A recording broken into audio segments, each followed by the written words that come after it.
অদিতিস লাইফস্টাইলে তোমাদের সকলকে স্বাগত। সকাল সকাল ব্লগটা শুরু করলাম। আর এই যে গাছের চারাগুলো লাগিয়েছিলাম ঘরে, তা সেগুলো রোদে দিতে বলেছে। আগের ভিডিওতে আমি যখন শেয়ার করেছিলাম তা আমাকে একজন জানিয়েছে, তাই সেগুলো রোদে দিতে চলে আসলাম। মন্দিরের সামনে বেশ সুন্দর রোদ পড়ে, সেখানেই দিলাম। তারপরে পার্লারের ঘরটা খুলে নেব, পার্লারটা পরিষ্কার করে তারপরে আমি আবার আমার কাছে রান্নাবান্নার কাজের দিকে যাব। তা পার্লারটা তাই খুলে নিলাম,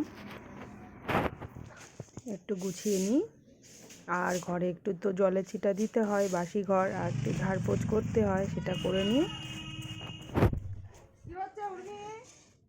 ও উর্মি পাখি, গল্প হচ্ছে, একটু কথা শুনবো। আমাদের কুটি বুড়ি ভাত খাচ্ছ শোনা? খাও।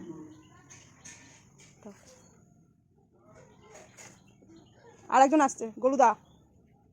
গলুদা কি করছো? আসো আসো আসো আসো আসো আসো। এই দেখো উর্মি কথা বলছে। আচ্ছা, আজ একটা ছড়া হবে না? হবে না আজ? হবে না?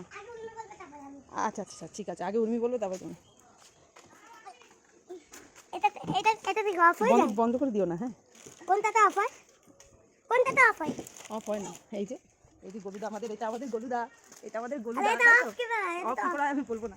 না পারলো না। গোলু আর উর্মি বাড়িতে না থাকলে বাড়ি একদম মানে নিস্তব্ধ হয়ে যায়। ওরা এত মজা করে, সারাদিন খেলে তো। আর এই দেখো গোলাপটা খুব সুন্দর ফুটেছে। এখনকার মতো টাটা, নেক্সট ভিডিওতে তোমাদের আরও অনেক কিছু শেয়ার করব। সবাই ভালো থেকো, সুস্থ থেকো।